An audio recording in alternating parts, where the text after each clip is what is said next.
हरिओम. रमेश भोसले, कैलना केंद्र, सप्तगायी केंद्रामध्ये. आता मी म्हणजे पूर्वी मला एक आमच्या आईचा अनुभव आहे. आई जास्त आजारी होती. तिला आणण्यासाठी मी गेलो गावी गेलो. पण माझी ट्रेन लेट झाली. तिथून मी परत गावी गेल्यानंतर त्या लोकांनी सांगितले आता तुला ट्रेन मिळू शकत नाही.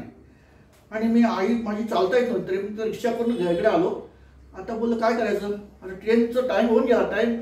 ट्रेन निघून गेली असणार असं मला वाटतं. मी अर्ध्या रस्त्यामध्ये आलो तर ट्रेन रेल्वेला अशी उभी होती. आता मी बोला आता ट्रेन ही निघाली, आता जाणार बोललो. मला काय आता येताना नाही बोललं गाडीला घेऊन. आणि तिथनं मी आलो चलत. तिथून रिक्षा आणली, याला स्टँडला लावली, रिक्षा उतरलो, तिकीट काढली आणि गाडी ट्रेनमध्ये बसलो आणि ट्रेन चालू झाली. अरे बोललो काय तुझ्यासाठी गाडी थांबली होती.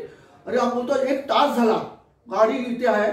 बोललो गाडी हालत नव्हती, काय झालं आम्हाच माहीत होतं, पण तुम्ही बसलात ती गाडी चालू झाली. बोललो काय असं आहे.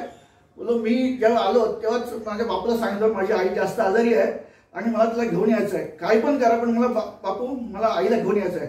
आणि मी घरी गेलो, आईची तब्येत बोलली आणि मी तिकडनं तिला घेऊन आलो. ज्यावेळेला मी रिक्षा केली चाललो तेव्हा लोक बोलली भोसले रमेश तू आता काय गाडीला घेऊन जाऊ शकत नाहीस कारण आता ट्रेन निघून गेली, टाईम निघून गेला, टाईम झाला, निघून गेली असती गाडी. पण तिथनं मी आलो, बघितलं तर ट्रेन आहे, ट्रेन उभी आहे.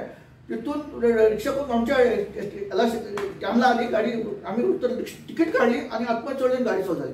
आईला आणली इथे, आई व्यवस्थित झाली आणि व्यवस्थित परत गाडी गेली. हरिओम. अंबरने.